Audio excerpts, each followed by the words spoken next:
The story begins with a young boy named Haruto was bidding farewell to his childhood friend, Miyaru, as he went on a journey. Miyaru couldn't help but shed tears, pleading for him to stay. In a sudden flashback, Haruto, reminisces about riding a bus. Tragically, the bus collides with a train, and Haruto and the other passengers meet a tragic fate. As he regains consciousness, Haruto finds himself in the body of a malnourished boy named Ryo. His memories are a jumbled mix, leaving him uncertain if he's still Haruto from Japan or this wretched-looking boy, Ryo. Confused and wondering if it's just a feverish dream, he encounters a group of men in the room who call him Ryo. They selfishly enjoy their food, ignoring the starving Ryo and complaining about his odor. Ignoring their taunts, Ryo focuses on finding food and discovers berries in the bushes. Memories of being a 20-year-old student from Japan resurface, but Ryo knows he must embrace his current identity as a poor boy in Beltran. His mission to avenge his mother's murder drives him forward, remembering their humble life as immigrants with dark hair. In the slums, Ryo encounters 4 people in white robes looking for a girl with purple hair. Among them is Celia, a white-haired girl who politely questions him.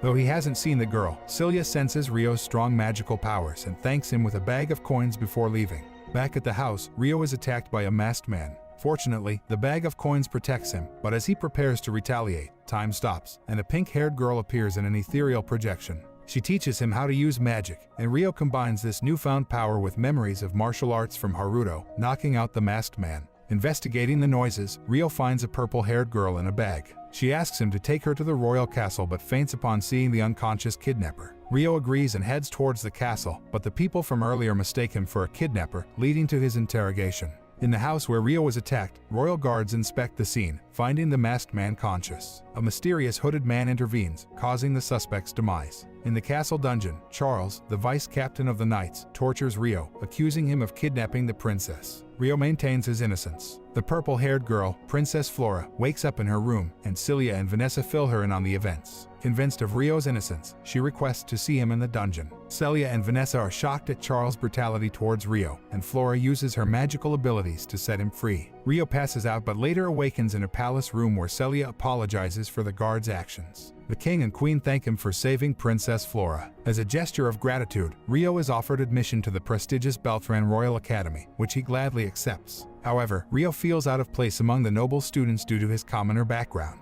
Seeking help, he turns to Celia, a teacher at the academy, and asks her to teach him how to read and write. Despite her young age, Celia is exceptionally brilliant and assists Ryo with his studies. In the midst of tutoring, Celia notices that Ryo excels in assignments, and she reveals that Princess Christina is the only other classmate with the same level of accuracy. To help Ryo improve, Celia suggests some children's novels for him to read. During combat lessons and sword fighting, Ryo's martial arts knowledge from his past life as Haruto shines through, impressing the instructor who offers him a spot in the Royal Knights. Ryo politely declines, choosing to focus on his new life. 5 years pass, and Ryo is selected to represent the Beltran Royal Academy in a tournament against the Royal Guards. However, another student named Alphonse is unhappy with the choice, belittling Ryo due to his peasant background. Despite such treatment, Ryo remains determined and continues to make tremendous progress at the academy. One day, Ryo helps Celia in the library, and she praises his growth. They share a light-hearted moment, teasing each other about their appearances. Ryo confides in Celia about his desire to travel to his parents' homeland in the Guma region after graduation.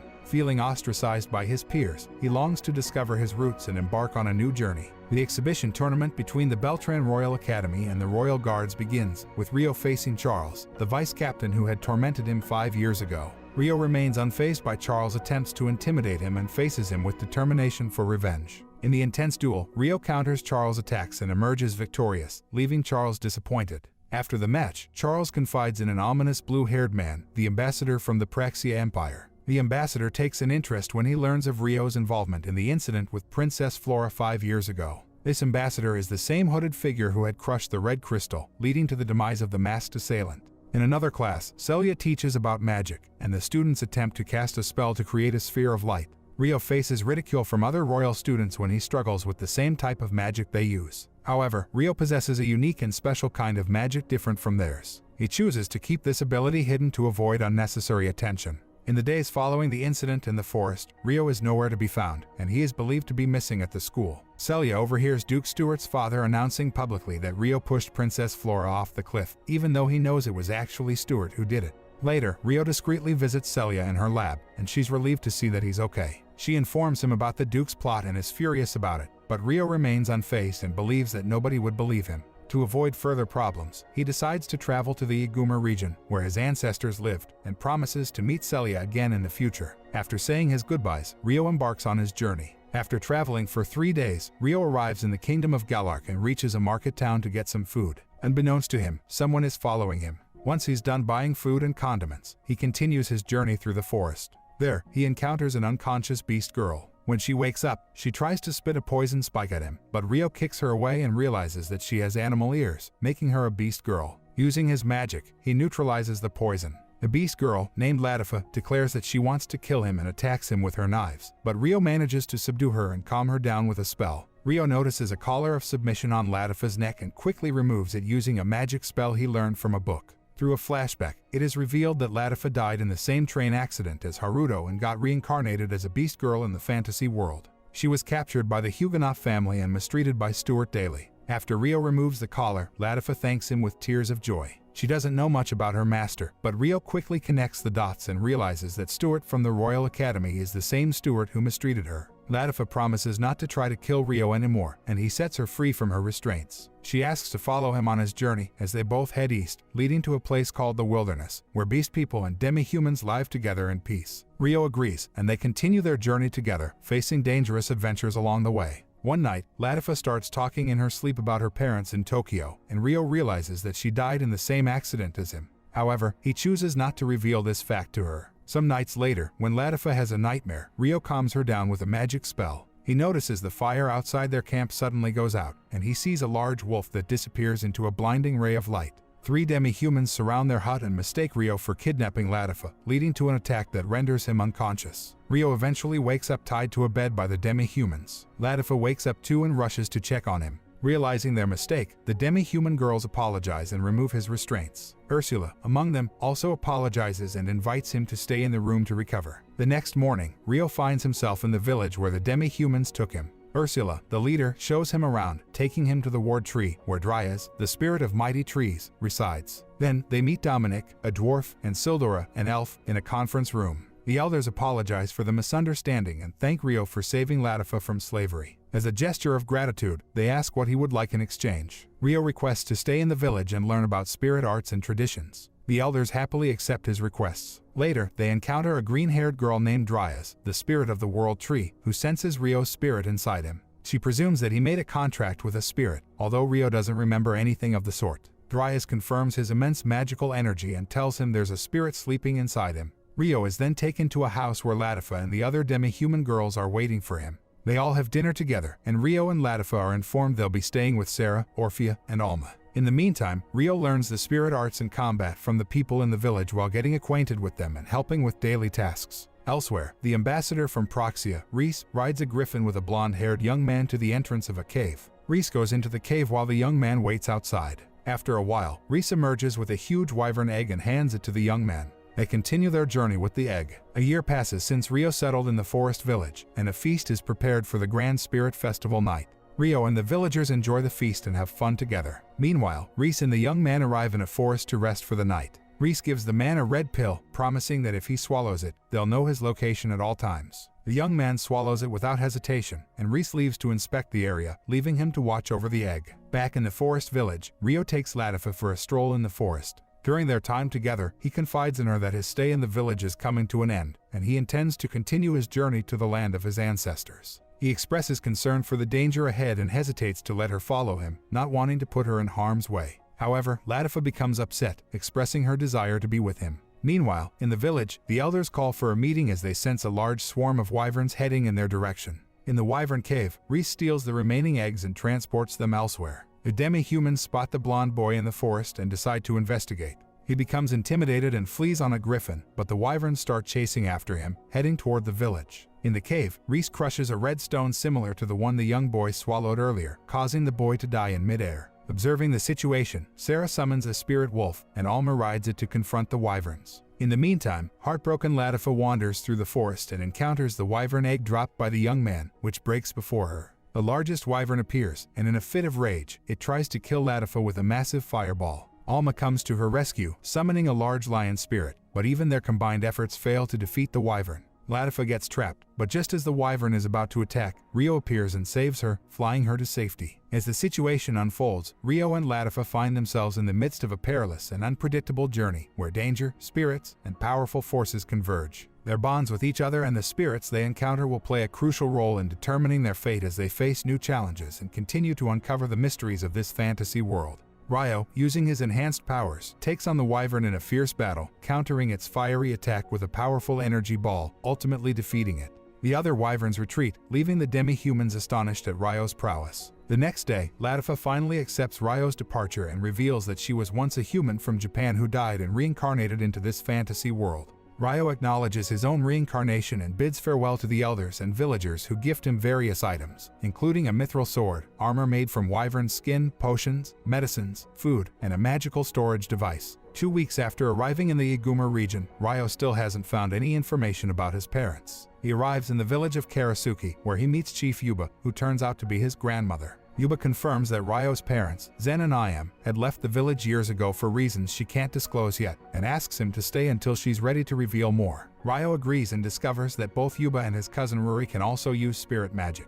Over time, Ryo helps with chores and becomes popular among the villagers. He accompanies Ruri's friend Seo and her brother Shin for hunting in the forest. While Shin struggles to catch anything, Ryo displays incredible talent as a hunter, which triggers Shin's jealousy. Despite this, Ryo continues to assist the villagers and becomes well-liked. Yuba asks Ryo for a favor to escort traders traveling to the royal capital to sell rice. While agreeing to help, they overhear a heated argument between Shin and an arrogant man named Gon. Gon, the son of the leader, demands to stay at Yuba's house while his cart is being repaired for transporting goods to the capital. During a heated argument, God boldly proclaims that one day he will marry Ruri, considering she's Yuba's only heir. This statement angers Shin, who impulsively attacks Gon with a punch. Unfortunately, Shin's efforts are in vain as he is swiftly overpowered and choked by the bigger man. Yuba intervenes and stops the one-sided fight, assuming it was a misunderstanding. She allows Gon to stay in a guest house until his cart is fixed, to keep him away from Ruri's potential harm. She also lets Seo stay in her house. Later that night, Ryo meets with Ruri and gives her a redstone amulet, explaining that it will protect her. In the guest house, Gon spends time with his slacker friends, drinking and chatting. They reveal that they intentionally broke the cart to have an excuse to stay in Karasuki village while plotting something wicked. The following day, a kind man named Hayat arrives on a horse. He introduces himself as a tax examiner and, with his helpers, inspects the villagers' crops. Yuba hosts him for dinner that night. However, Gon sneaks into Ruri and Seo's room while they are asleep, attempting to carry out his nefarious plan. Ryo arrives in time to prevent it, as the amulet he gave Ruri allowed him to sense Gon's presence. Ryo confronts Gon and severely beats him, driven not only by the invasion of the girl's room but also by reminding him of the man who killed his mother. Hayat arrives to heal Gon's injuries and promises to take him to a prison camp the next day. Lost in thought, Ryo realizes he has forgotten about his mission to avenge his mother due to the blending of Haruto's memories and personality with his own. The next day, he apologizes for his violent behavior, and everyone thanks him for saving the vulnerable girls. As promised, Hayat takes Gon and his companions to the prison camp. Yuba gives him a letter to deliver to his father, Lord Juki. Meanwhile, Shin, Dola, Seo, and Ryo embark on their journey to the royal capital to sell their rice. Upon arriving in the capital, they find a place to stay, while Dola, Shin, and Ryo go to a restaurant for drinks. Afterward, Shin personally thanks Ryo for rescuing his sister from Gon. Shin decides to take Seo to the market and buys her a hair decoration as a thank you gift. This kind gesture leads Seo to realize her growing feelings for Ryo, making her question if she's falling in love with him. Meanwhile, Hayat delivers Yuba's letter to Lord Juki, which surprises him greatly. He invites Ryo to his house, where he reveals that he and his wife Kyoko once served as attendants to Ryo's mother, Iam, who was once the daughter of the royal family of Karasuki. 20 years ago, during the war with the Rokuran Kingdom, Zen, Ryo's father, served as a soldier in the Karasuki army. His exceptional sword fighting and combat skills caught the attention of Lord Bucky, who suggested him to become a guard for the Karasuki royal family. After joining the royal guards, Zen's love story with Iam began to blossom. At that time, the Karasuki kingdom initiated a peace treaty with the Rokuran kingdom, aiming to bring an end to the long-standing conflict between the two nations. During the signing of the peace treaty, the prince of the Rokuran kingdom became captivated by Iam and ordered his attendant to kidnap her. Zen, however, intervened just in time to save Iam by knocking out the prince. Tragically, the attack accidentally resulted in the prince's death. News of the prince's death reached the Rokuran kingdom, infuriating their ruler. He ordered that Zen be executed immediately and demanded Ayam's hand in marriage as the sole condition for maintaining peace between the two nations. With no other option, Zen and Ayam had to flee the kingdom together. Ryo, listening to the story told by King Juki, found himself astonished to learn that the king and queen were his grandparents. The following day, he visited the royal palace to meet them and introduced himself. During the meeting, Ryo recounted the heart-wrenching tale of how his mother Ayam was brutally murdered by a red-haired adventurer named Lucius. He remembered his early childhood and how Lucius had once been helpful to them after his father's death. However, one day, Lucius suddenly attacked Ryo and forced him to drink a mysterious potion. Ayam bravely intervened to save her son but tragically lost her life at the hands of Lucius, who wore a sinister expression throughout the ordeal. This event completely changed Ryo's life, leaving him in the slums until he eventually encountered Princess Flora. With a determination to avenge his mother, Ryo is supported by King Hamura to prepare for his quest. As part of his preparation, Ryo is tasked to spar with Duki, Karasuki's strongest warrior. The intense duel initially appears to be evenly matched, but when King Hamura increases the stakes, Ryo surprises everyone with his clever water spell that counters Duki's powerful attack, leading to his victory. Impressed by Ryo's display, King Hamura concludes that no further training is required. Ryo returns to the small village, revealing to Ruri that they are cousins and that he is a prince of the Karasuki kingdom. He shares his plan to leave the village in a year to return to the land where he grew up, but in the meantime, he cherishes spending more time with them and the villagers. Over the next 6 months, Ryo continues to assist the villagers with various tasks. One day, while planting rice on the farm, Ryo opens up to Seo about his upcoming journey. She confesses her love to him, but Ryo believes they cannot be together as he must leave the village soon. Seo breaks down in tears, trying to hide her emotions until Ruri interrupts them.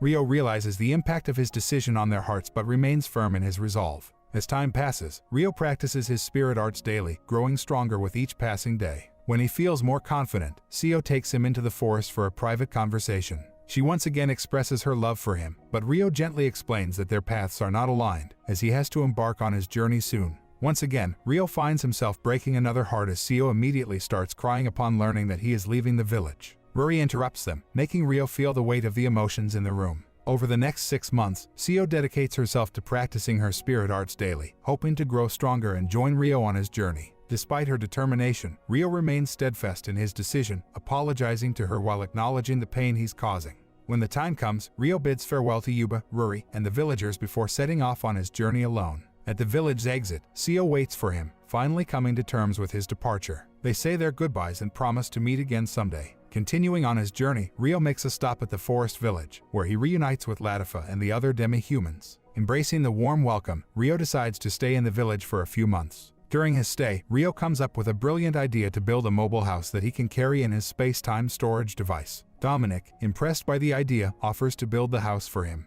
One day, Ryo wakes up to find a strange, naked pink-haired girl lying beside him in his bed. The girl reveals herself as a spirit who made a contract with him but has no recollection of their past or even her name. As they communicate telepathically, Ryo promises not to disclose anything about his past life to anyone. He decides to name the spirit girl Asia, after beautiful springtime in the beast people's language. Asia then uses her spirit magic to create a dress for herself. When Ryo sees her, memories of Mahiro, his childhood friend when he was Haruto, flood his mind. Surprisingly, Asia reveals that she excels in all elements of spirit magic, a rare and extraordinary talent. Despite this revelation, neither Ryo nor Dryas knows the reason for Asia's memory loss. While puzzled, they accept her into the village, and Asia's presence brings newfound joy and energy to the community. Ryo decides to challenge Ishia to a friendly sparring match. During their intense battle, Ryo utilizes all of his skills and magical attacks, but it becomes evident that they are evenly matched, as Ishia adeptly counters every one of his moves, mirroring his fighting techniques flawlessly. After their spirited duel, Dryas takes it upon herself to become Ishia's mentor, imparting her extensive knowledge about spirits to the eager young spirit girl. As days pass, Ishia becomes more and more accustomed to her life in the forest village. Eventually, Dominic completes the construction of Ryo's mobile house. Surya reveals that he will be leaving the village in 2 days, and before he departs, the village elders bestow gifts upon him. This time, Ursula gives him a teleportation device, allowing him to easily return to the village whenever he wishes. Sildora gifts him earrings that grant him the ability to change his hair color and disguise himself. With heartfelt farewells, Ryo embarks on his journey with Ishia as his companion. Before returning to the land where he grew up, Ryo takes a detour and decides to visit Celia in the kingdom of Beltram. To avoid recognition, Ryo changes the color of his hair, skillfully maintaining a low profile with his clever disguise. Alongside Ishia, he visits a bakery where they overhear people discussing news about a noble's upcoming wedding parade scheduled for the following day. Under the cover of night, Ryo and Ishia clandestinely infiltrate the Royal Academy where Celia serves as a teacher. With finesse, they manage to elude the guards, silently making their way to Celia's lab. However, to their shock and dismay, they discover that the room is empty, just as Ryo had left it. Desperate for answers, Ryo and Ishia leave the lab and encounter other teachers. Ishia uses her spirit magic to hypnotize one of them, and under her spell, the man reveals the unexpected news that Celia is getting married to Charles, a member of the Royal Guard. Ryo, while he was away, receives distressing news that the Kingdom of Beltrum suffered a significant defeat at the hands of the Praxia Empire. The man he hypnotized reveals that Charles initiated peace negotiations with the Praxia Empire after the royal family of Beltrum lost its power due to the Huguenot family's flight from the capital. To secure more power, the House of Arbor arranged a political marriage between the House of Clare and Charles. Hearing this, Ryo suspects that Celia might be coerced into the marriage and decides to confront her. Meanwhile, in her room, Celia resigns herself to her fate and prepares to become Charles' property upon marriage. She believes she has no choice and is willing to proceed with the marriage to protect her family. While looking at a letter Ryo sent her long ago, Celia still holds feelings for him and wishes to see him one more time. Ryo manages to sneak into the Royal Academy and finds his way to Celia's room, surprising her after 4 years of separation. Celia struggles to maintain her composure, and Ryo is more concerned about her happiness in the upcoming marriage with Charles. Celia insists she is content with the arrangements, but Ryo senses that something is amiss. Before he can elaborate, Celia asks him to leave to avoid any trouble or rumors. After Ryo departs, Celia breaks down in tears in her room. The following day, the wedding preparations are in full swing, and Charles introduces Celia to his 6 other wives, who treat her with disdain as she will be the lowest ranked among them. Princess Christina, who sympathizes with Celia's forced marriage, takes her aside to speak privately. Christina reveals that when Duke fled the kingdom, he kidnapped Princess Flora, leading to the Beltran family's loss of respect and power. Christina promises to do anything she can to help Celia whenever the opportunity arises. The wedding parade commences, and the crowds gather to watch. Disguised, Asia and Ryo are among the onlookers. As Charles extends his hand to Celia, she recalls her conversation with Ryo the previous night, where she dreamt of a different life with him in a distant land. Feeling defeated, she reluctantly takes Charles' hand, believing she will soon be nothing more than a puppet. Suddenly, they hear shouts from the guards to halt. Ryo, in disguise, rushes toward the wedding coach. The guards attempt to stop him with a human blockade, but he effortlessly breaks through with a powerful wind attack. The mage squad also tries to restrain him with photon bullets, but Ryo evades their attacks with grace and agility. Ryo finally reaches the coach, but Charles' elite squad stands in his way. Celia becomes worried, but Charles reassures her, claiming confidence in the squad and referring to the upcoming fight as a show before the ceremony. As Charles brags about his guards, he quickly stops when he witnesses Ryo effortlessly defeating them. Still dazed by Ryo's abilities, Charles watches as Ryo lands a heavy punch on him, causing Charles to fall unconscious. With Charles incapacitated, Ryo grabs Celia and holds a knife to her neck, putting on a show for everyone present.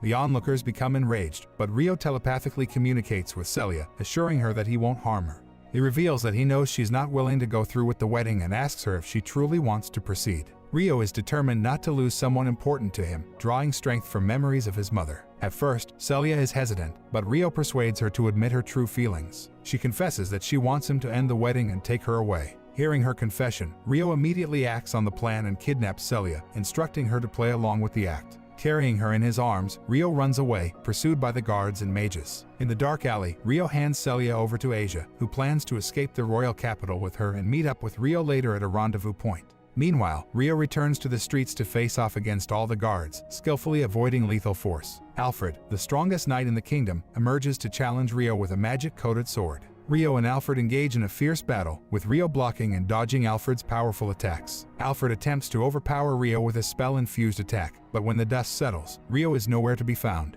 Alfred orders his men to search for him, while Ryo meets up with the girls at the arranged location outside the capital. As they rendezvous, Celia expresses her gratitude to Ryo for saving her. Suddenly, a thunderstorm brews, and massive beams of magical light descend from the sky to the ground, appearing all over the land. Asia quickly senses that something is amiss and urges Ryo to assist someone in need. Meanwhile, a boy and 2 girls find themselves lost and are subsequently kidnapped by bandits, transported to another world. Fortunately, Ryo intervenes just in time, rescuing them from the bandits. To his surprise, one of the individuals he saves turns out to be Naru, but she fails to recognize him. Haruto shares that Ayase has been his friend since childhood, and she has always loved him deeply. They lived next to each other until circumstances forced Haruto to move away due to a dispute with his wife. Before leaving, Haruto held Ayase's hand and promised her, "When I grow up, I will come back." marry you, and take you away from this place. They made a vow to each other to eventually get married. As time passed, they both grew older. Now, at the high school entrance ceremony, Haruto has become quite handsome. He worked hard to get into the school, but unfortunately, he couldn't join the club.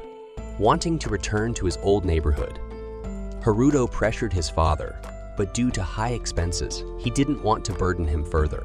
Determined to cover his own living expenses, he decided to earn money.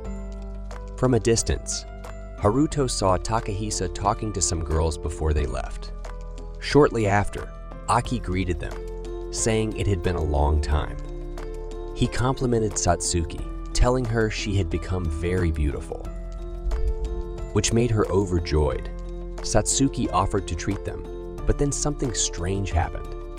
They were transported to another world, confused and unsure of their location.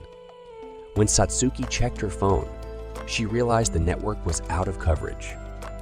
Suddenly, a giant figure approached with the intent to kill them. Haruto rushed to save them, with Aisho telling him they were in the southeast. He arrived quickly, but only found their mobile phone. Meanwhile, the giant had kidnapped the children and planned to sell them in the slave market.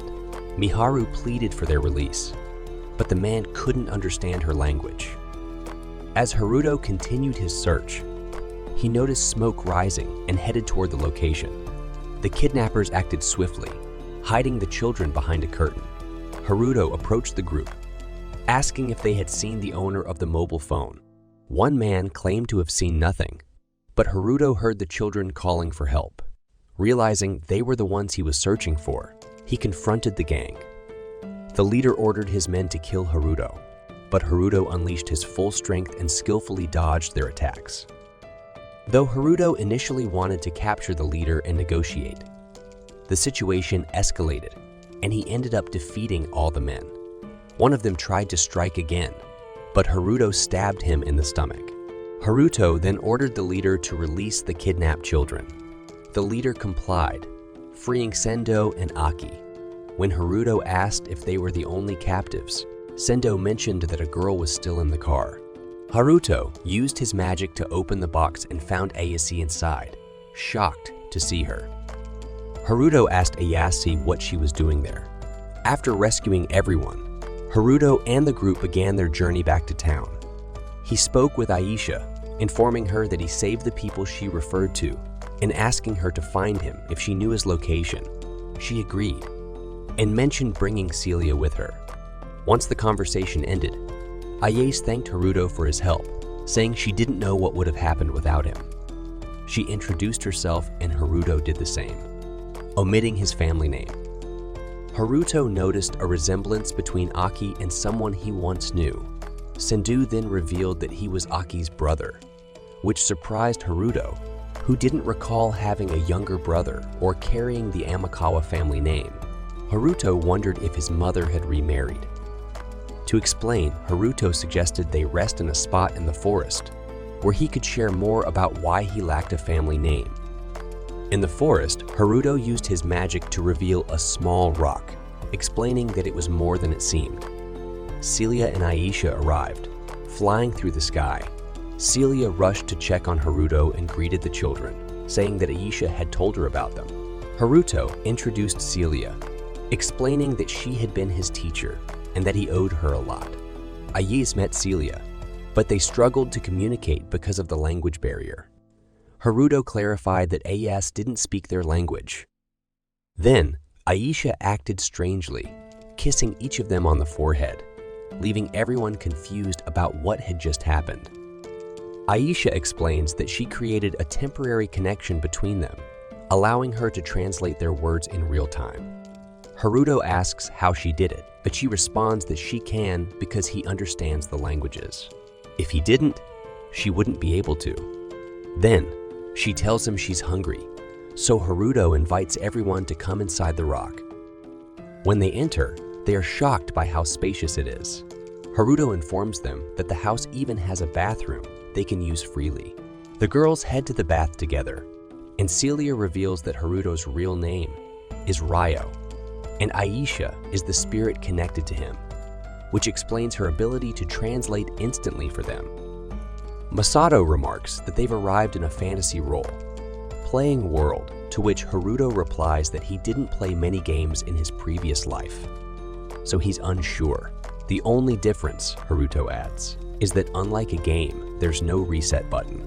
Masato thanks him, saying that without his help, they might have ended up as slaves. Celia also thanks Haruto, exclaiming that the bath was amazing, unlike anything she's experienced before. Haruto, surprised by their new clothes, asks where they got them. Celia explains that Aki gave them the clothes because she thought it would be odd to wear a wedding dress after bathing. The new clothes are light and gentle on the skin, unlike any fabric Celia has seen before. Aki says she bought them for the school entrance ceremony, so they are clean and not dirty. Haruto suggests they buy necessities and offers to cover the daily expenses. They plan to head to Amandi. Celia asks if they could trade her wedding dress for money, but Haruto reassures them that money isn't a concern, and they should relax. As they enjoy their meal, they are amazed by the food and ask if Haruto prepared it all. Haruto explains that the phenomenon known as summoning magic brought them to this world, which differs from his reincarnation into it. Masato recalls Haruto's death in a traffic accident as a university student, which triggered his memories in this world. Haruto confirms this, but adds that his experience might not help them much. Celia brings up the Pillars of Light and the events they've witnessed, suggesting they could be connected to the legend of the Six Sages. Haruto admits the thought crossed his mind, recalling the prophecy of 6 sacred stones glowing after 1,000 years of war, heroes returning, and leading humanity on behalf of the sages. However, he doubts they are the heroes mentioned in the legend. Ayase mentions they were with others before arriving in this world, and wonders if Satsuki and Takahisa also made it. Haruto thinks it's possible but isn't sure. Ayase expresses her concern for them, saying they were lucky Haruto rescued them, but their normal feelings seem meaningless in this world. Later, Aisha approaches Haruto, saying she can't take it anymore and needs to recharge her magic after using a lot of energy. Celia becomes upset with Aisha for asking Haruto to go with her. Ayase offers to tidy up, but Haruto tells them to leave everything as it is. The scene begins with Haruto and his friends, where Haruto explains that he serves as a source of magical energy for Aisha through their telepathic connection and their pact. Since Zoids could affect any young man, Aisha decides to sleep in the same room as Miharu, who possesses a lot of magical energy. Celia is surprised to learn that Miharu has magical abilities. Haruto explains that Miharu and Aisha will share a room, while Aki and Misato, who are siblings, will also share a room since they do not mind being together. After showing them where they will sleep, Haruto enters his own room. There, he spends the entire night reflecting on how he never expected to meet Miharu in this world. He wonders what she would think if she knew that he holds the memories of Amikawa Hiruta, though he is no longer that person. He now lives as Ryo, having decided long ago to stain his hands with blood to avenge someone. To him, the old Haruto is already dead. Later, Celia enters his room to check if he is awake because she wants to talk. Haruto apologizes for not visiting her sooner, and they sit together to have tea. Celia, who could not ask this in front of everyone, expresses her curiosity about how Haruto has been during their time apart. She also asks where he met Aisha and what he meant when he mentioned his previous life. Haruto asks her to stay calm and promises to explain everything one step at a time. First, he addresses the subject of his past life that came up in conversation with Miharu and the others. Haruto reveals that he has memories of another version of himself. He confirms that he came from the same world as Miharu and the others, which is why he understands their language. He then asks if Celia remembers when she first met him when he was poor. She responds that, of course, she remembers. Haruto explains that he regained the memories of his past life shortly before that moment. In his previous life, his name was Haruto, and he was 20 years old at the time. Celia then understands why Haruto seemed unusually mature for his age when they first met. She admits that being with him now gives her a deep sense of comfort, but she is also worried about her father. She wishes she could let him know that she is doing well. Haruto suggests that she write a letter to her father. Celia agrees and asks him to buy stationery from the Rikka Guild. Haruto advises her to use his alias so that no one at the guild recognizes him. The story then shifts to the capital of the Beltram Kingdom, Beltran, where Charles and Race are discussing recent events. Race had not expected Charles' fiancée to be kidnapped, but Charles informs him that the highwaymen responsible were dealt with and will be interrogated, though there is still no news about Celia's location. Reports suggest that there was a collaborator, and for now, the capital's borders have been closed as a search is underway. The kidnapped girl and the spirit with her have hidden their location, and no one can find them. However, if the prophecy written in the ancient text is fulfilled, a hero has arrived in the kingdom to protect them. Race hopes that the hero will become a loyal ally to their kingdom, though he suspects that the Beltram Kingdom might be hiding another holy stone. Charles agrees and mentions that the stone is with Princess Flora and Duke Huguenot, and they are likely welcoming the hero at that very moment. He adds that if they try to cozy up to the kingdom of Galark, they will be considered traitors. When the kingdom of Galark is mentioned, Race recalls that one of the guests, Liselit Kresha from the Rika Guild, is known as a talented woman. Charles asserts that action must be taken against them soon. Next, we move to the capital of the Roden region, Rodania, where we meet Hiroki, an ordinary man who was summoned to another world. As he eats a meal, a girl named Rona asks if he needs anything else. Hiroki asks her to sit and eat with him, but she declines, making Hiroki feel guilty for making her stand while he dines. She thanks him for his kindness and leaves. The Duke of Rodania then comments that he never imagined hosting a legendary hero in his home. Hiroki recounts what happened to him. He was living an ordinary life when he was suddenly transported to another world. He found himself before Princess Flora of the Beltram Kingdom and her guard, Duke Huguenot.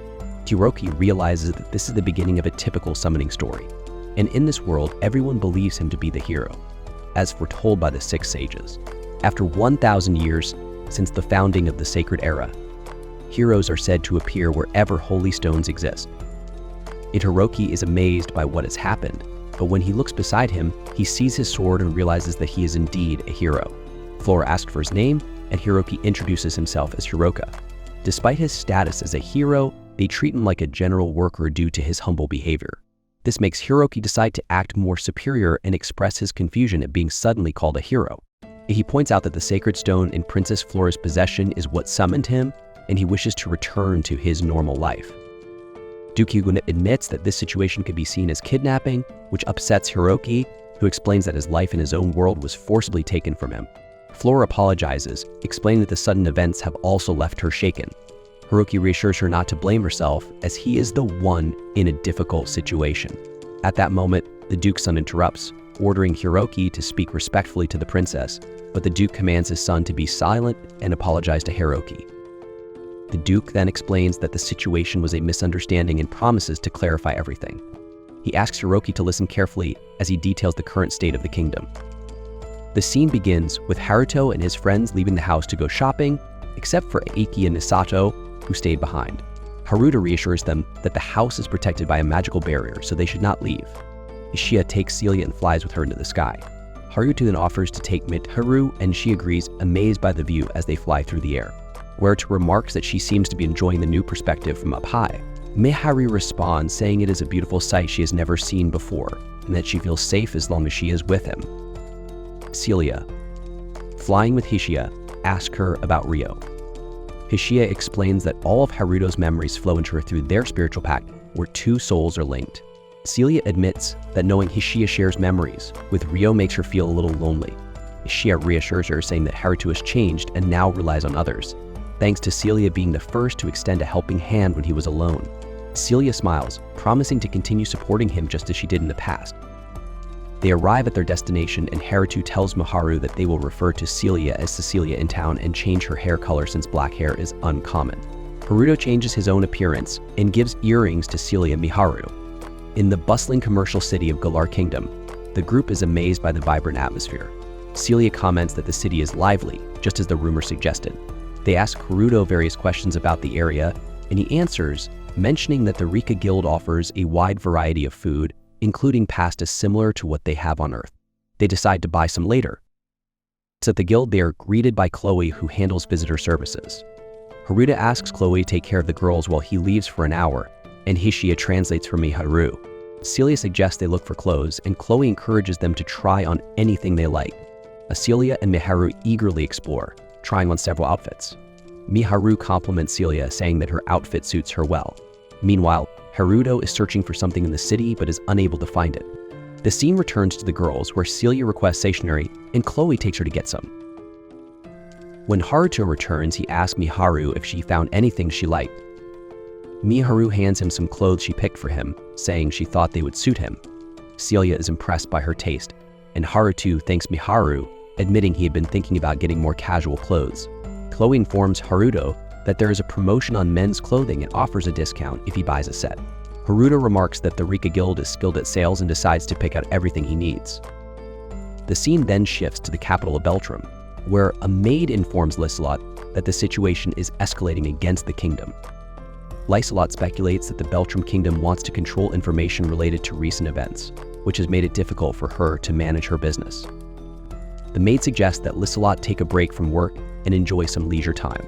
Liselot reflects on how satisfying it is for the kingdom of Galark to ruin Duke Arbor's reputation. The maid reminds her that Aunt Celia is an old friend. Liselot then wonders about the heroes rumored to have appeared during the chaos and mentions that a hero may have been summoned to their kingdom. The story returns to Haruto and his friends, who are now carrying many clothes. Aki and Isato see the outfits, and Haruto explains that Celia and Miharu were the ones who chose them. So they try on the clothes and are pleased with how they look. Celia compliments them, saying they both look great.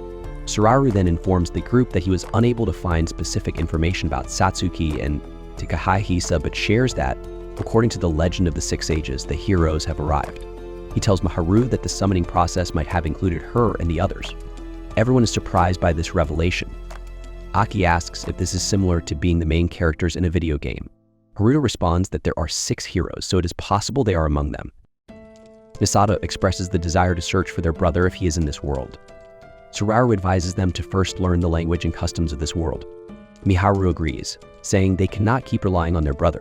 Aki decides that he will study again, even in this new world, and do everything he used to do back in his old world.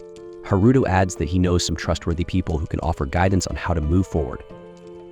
Later, the group gathers in the kitchen to prepare a meal, with everyone contributing. Once the meal is ready, Haruto thanks everyone for the food. Haruto prepared to leave for a mission, and his friends asked him to be cautious during his journey. He asked Aisha to take care of everyone while he was away, and she reassured him that the most important thing was for him to stay safe and return to them in one piece. Using teleportation magic, Haruto disappeared and traveled to the spirit village. Upon arriving, he encountered Latifa in the forest. She warmly welcomed him and asked how he was doing. At that moment, Seirei arrived, informing Haruto that they had sensed a significant distortion in the magical energy nearby, which alerted them to his return. Everyone in the village was eager to see him. Haruto explained that he had come to consult the village elders about something important.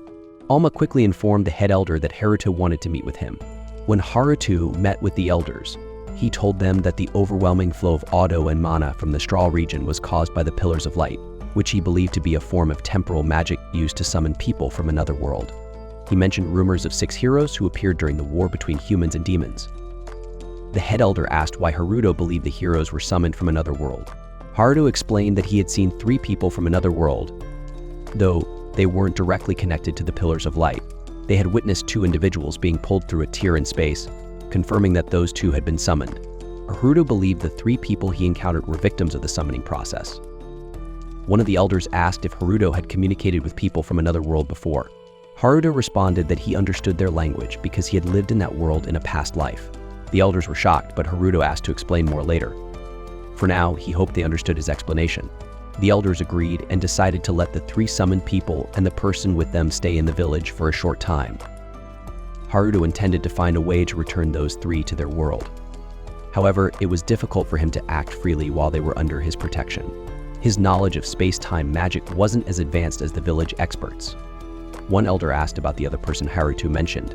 Haruto explained that she was his mentor, whom he had rescued from a political marriage. The elder praised Haruto for helping her and assured him that they would take care of everyone on his behalf. The elder requested that when the 4 individuals arrived, they must keep the village's secrets. Haruto agreed and promised to explain the importance of this to them. He then informed the elders that he would leave the next day to bring the group to the village. That night, Haruto apologized to Latifa for revealing his past life without asking her permission, but he explained it was necessary to clarify things for the elders. Latifa remained silent, considering whether she should share her own story, but Haruto reassured her that she didn't need to reveal anything she wasn't comfortable with.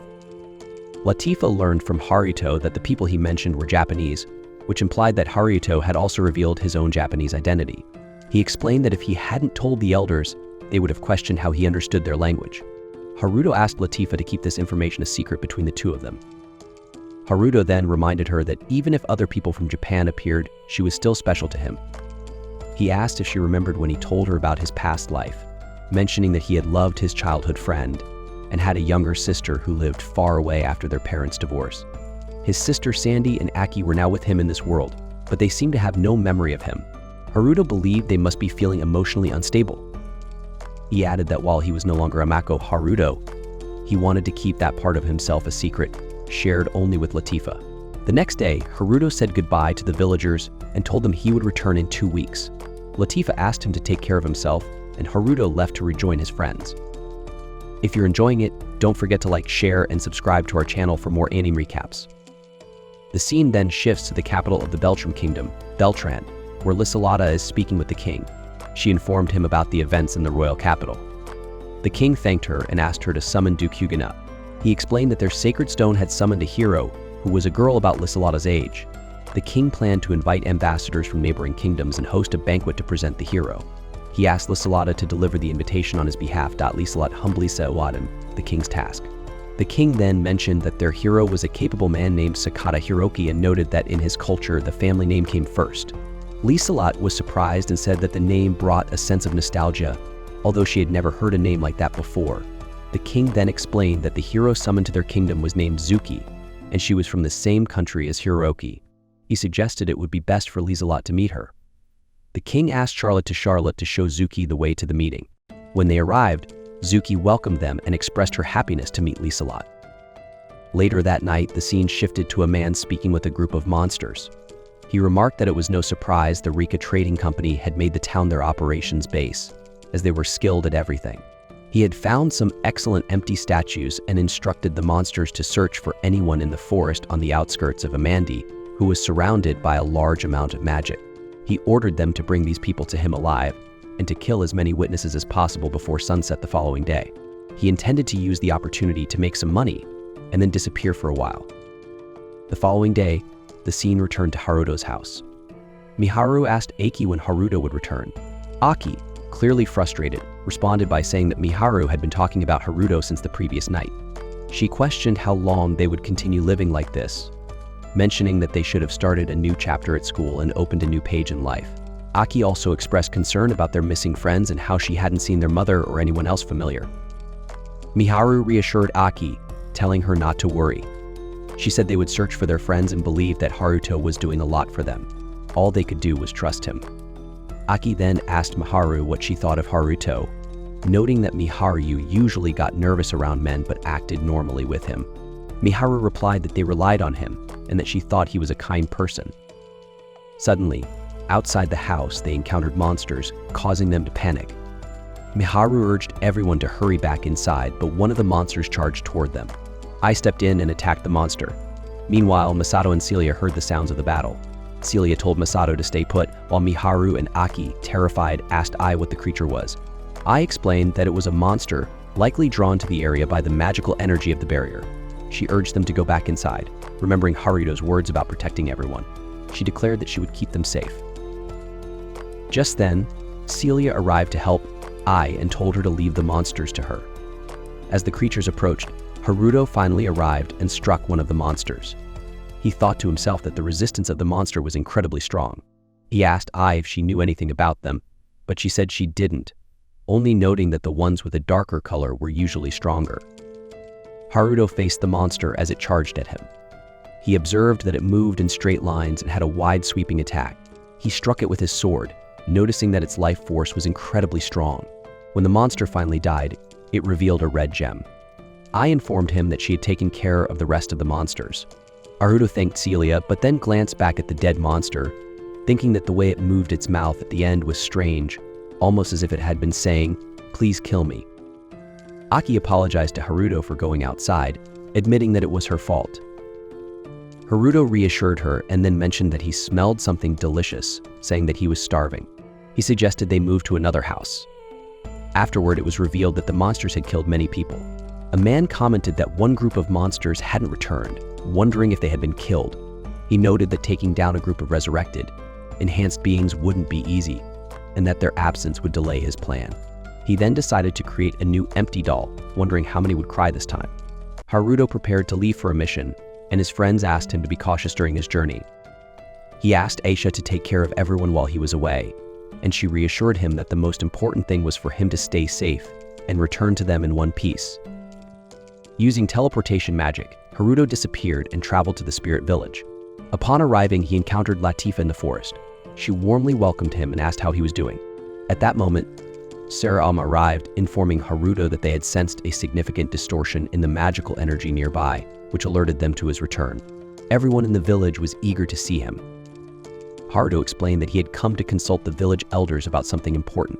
Alma quickly informed the head elder that Haruto wanted to meet with him. When Haruto met with the elders, he told them that the overwhelming flow of Auto and mana from the Straw region was caused by the Pillars of Light, which he believed to be a form of temporal magic used to summon people from another world. He mentioned rumors of 6 heroes who appeared during the war between humans and demons. The head elder asked why Haruto believed the heroes were summoned from another world. Haruto explained that he had seen 3 people from another world, though they weren't directly connected to the Pillars of Light. They had witnessed 2 individuals being pulled through a tear in space, confirming that those 2 had been summoned. Haruto believed the 3 people he encountered were victims of the summoning process. One of the elders asked if Haruto had communicated with people from another world before. Haruto responded that he understood their language because he had lived in that world in a past life. The elders were shocked, but Haruto asked to explain more later. For now, he hoped they understood his explanation. The elders agreed and decided to let the 3 summoned people and the person with them stay in the village for a short time. Haruto intended to find a way to return those 3 to their world. However, it was difficult for him to act freely while they were under his protection. His knowledge of space-time magic wasn't as advanced as the village experts. One elder asked about the other person Haruto mentioned.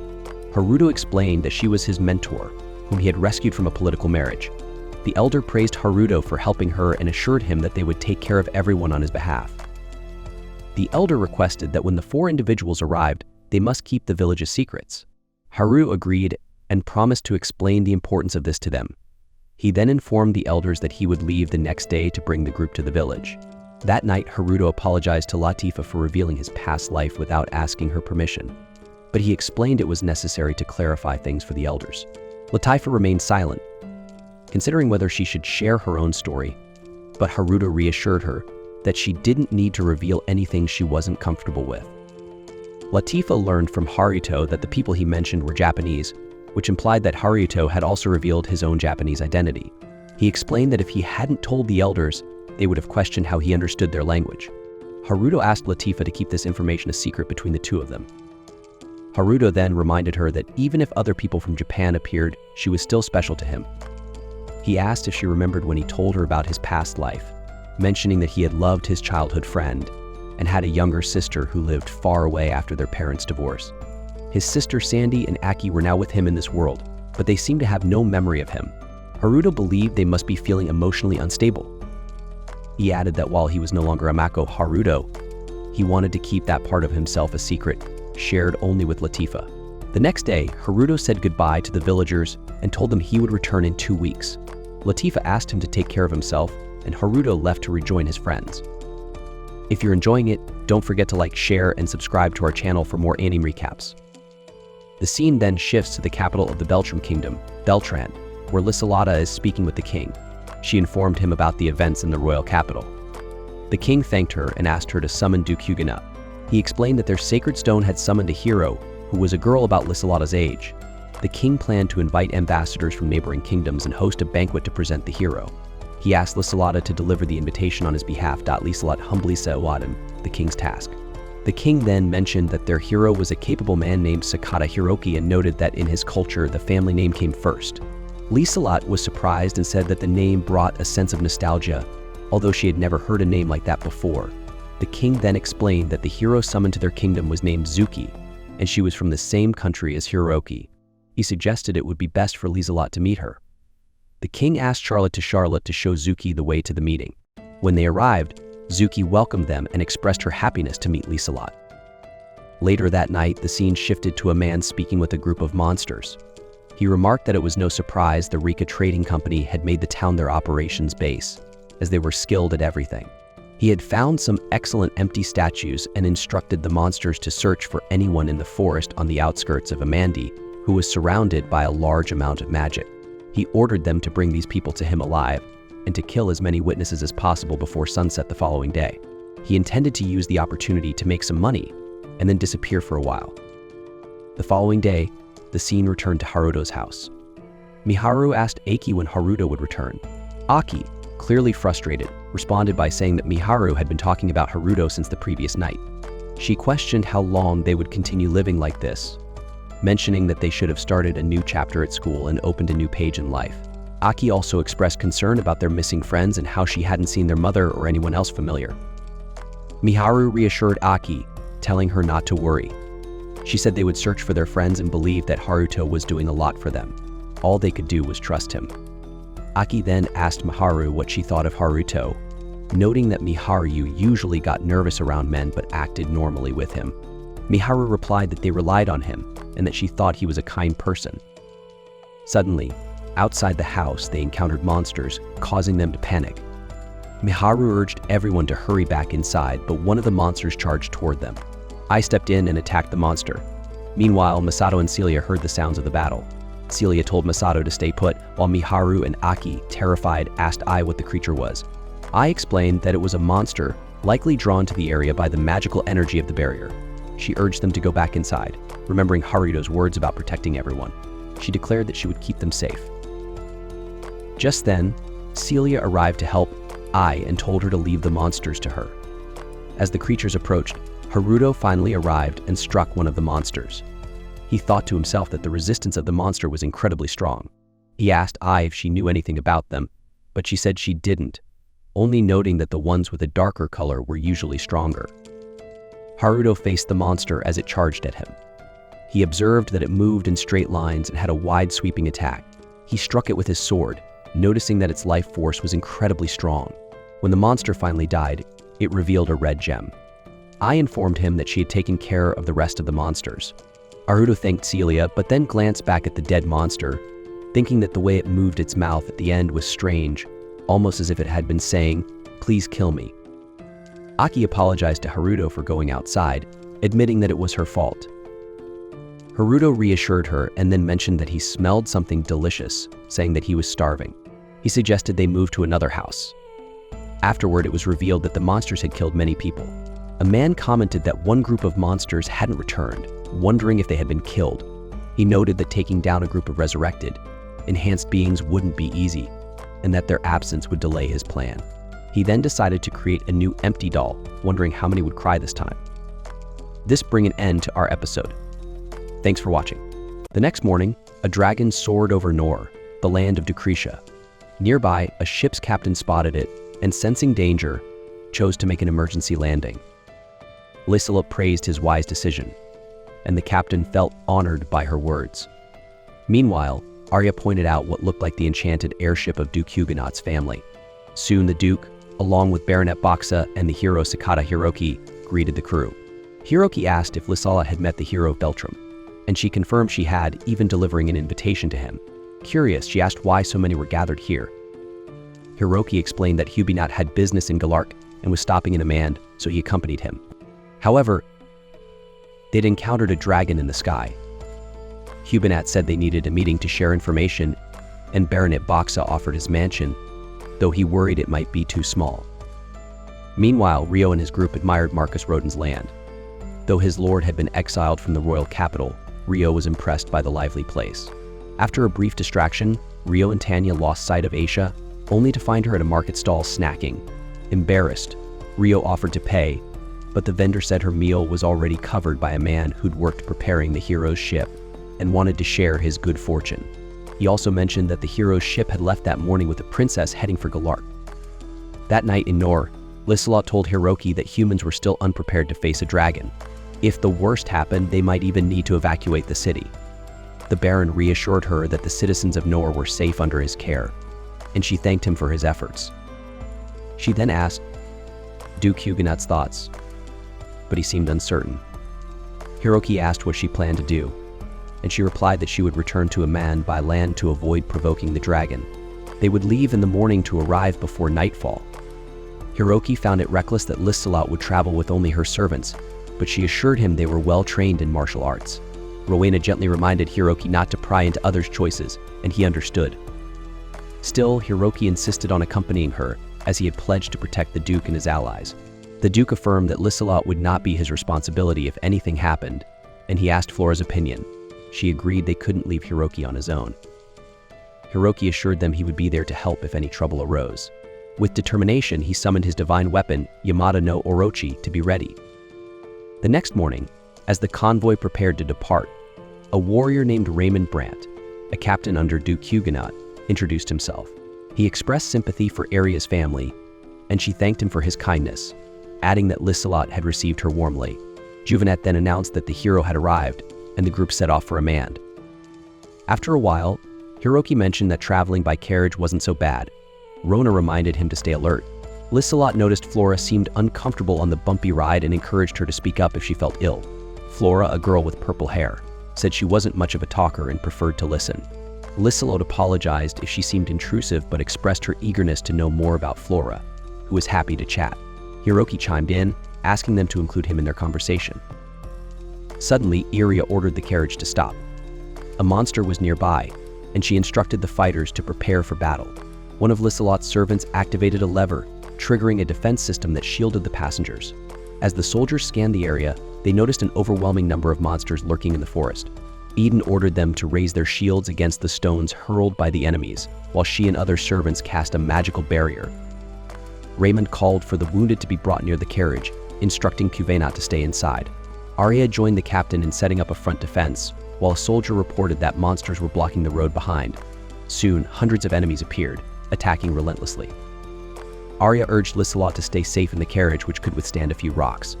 Then she told the maid she would take out the enemies ahead, instructing them to lower their barriers and advance individually once she began her attack.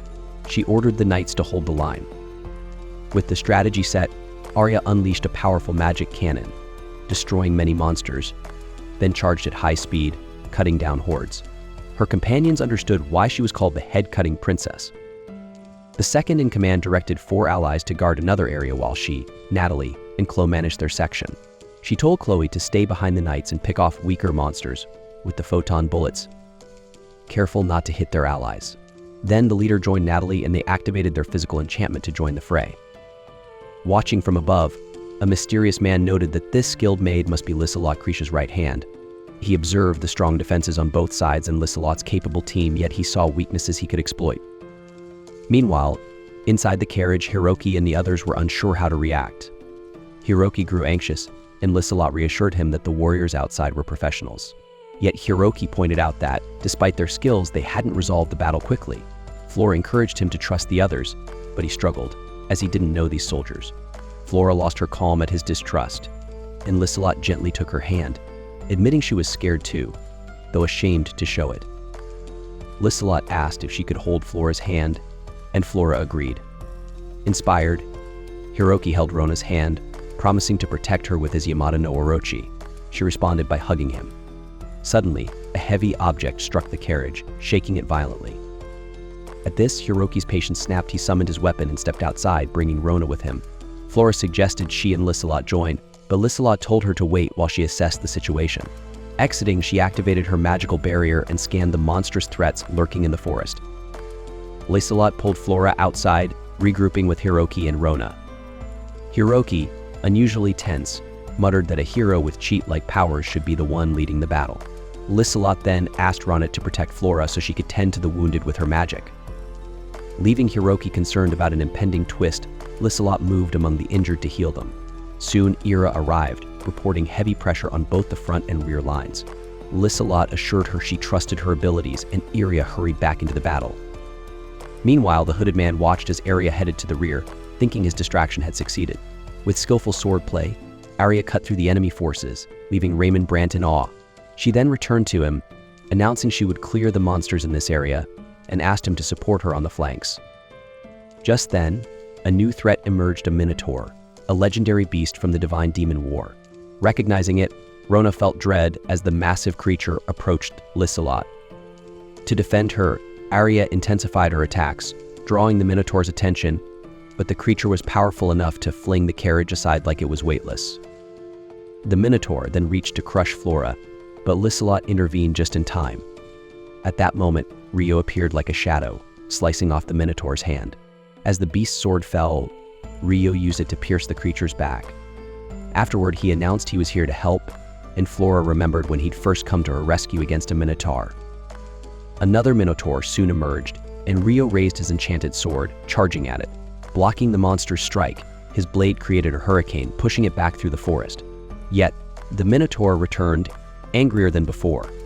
Rai evaded a deadly blow and unleashed a swift technique, slicing the creature multiple times and defeating it instantly.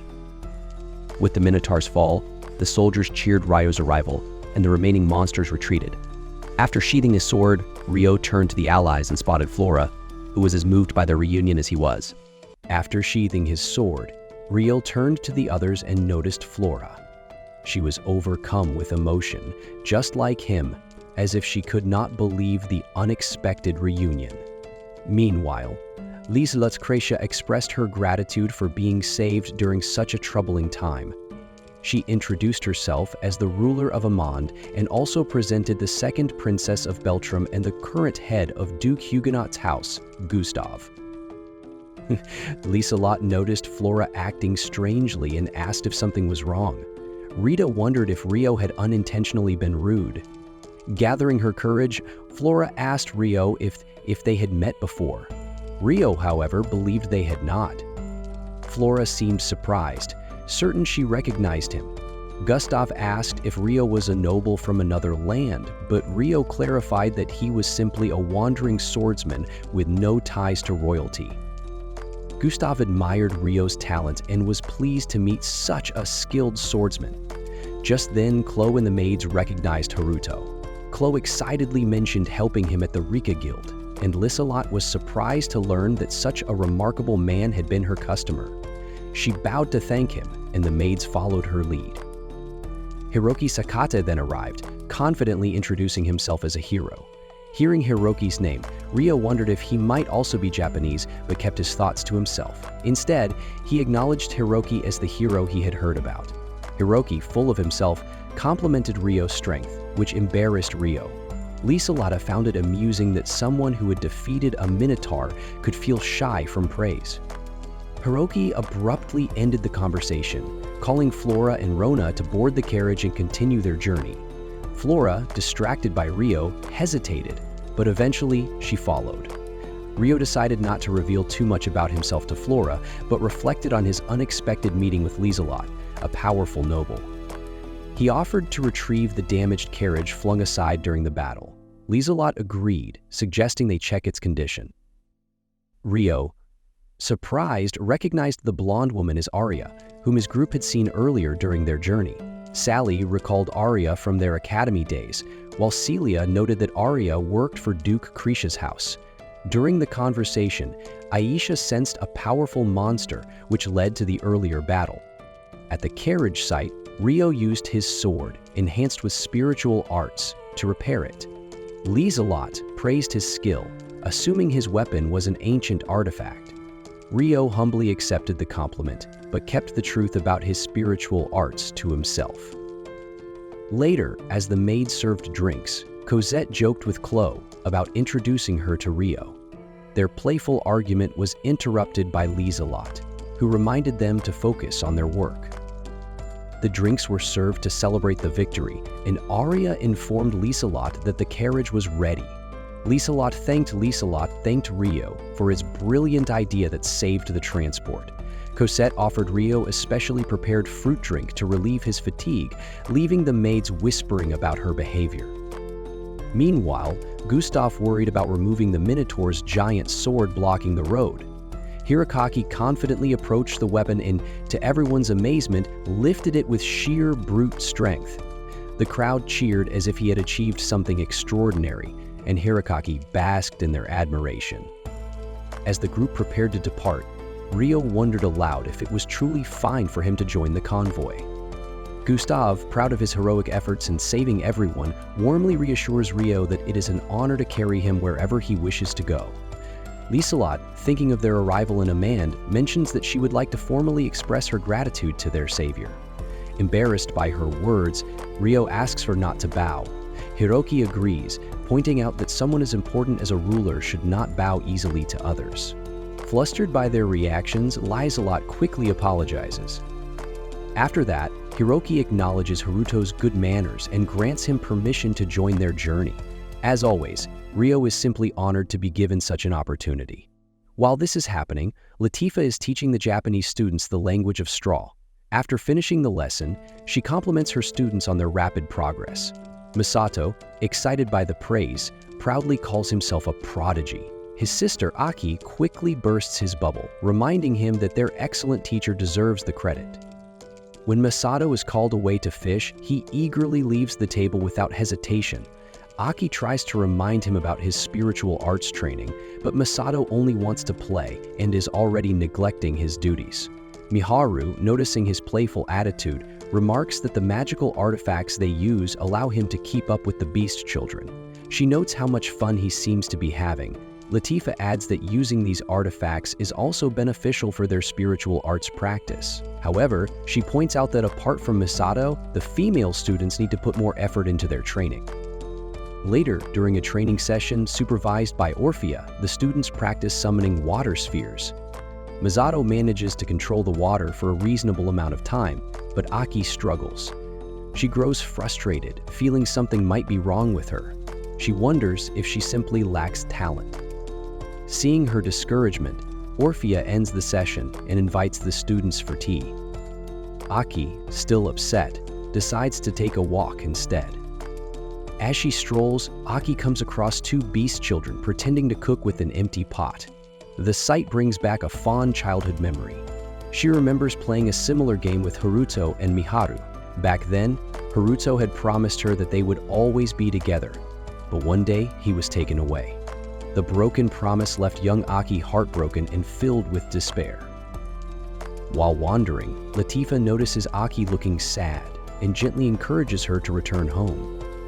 Back at the house, the group enjoys a hearty meal. Sarah comments on how long Misato has been away. Seizing the moment, Aki jokes about how scared her brother was when he first arrived, but notes how much he has relaxed since then. Miharu agrees, saying she understands Misato's feelings because everything was so new and overwhelming at first. Curious, Aki asks Latifa how she and Haruto adjusted to life in the village. Latifa admits it was tough in the beginning. Orphea shares a story about how they first met Rio. At that time, Rio had been camped near the village's protective barrier, which kept humans away. They found Latifa there and mistakenly believed that Rio had kidnapped her. Using spiritual arts, they put Latifa to sleep and detained Rio. However, they later realized Rio was helping Latifa deal with her nightmares. Alma adds that they rushed to help Rio once they understood the truth. Later, Misato returns with a massive fish for dinner. The fish leaps from his hands onto the table, causing chaos and laughter. After dinner, the students practice spiritual arts again. Aki, despite her struggles, remains determined to improve. Meanwhile, Latifa and Aki share a heartfelt conversation. Latifa opens up about her past as a slave to a noble in Beltrum and how Rio freed her and brought her to the village. She expresses her gratitude for meeting Rio and her desire to support him. Aki relates to her feelings, recalling her own experiences of betrayal and loneliness before her mother remarried and she gained two brothers, Takahisa and Masato. The next morning, Aki wakes early to train. Though her progress is slow, she refuses to give up.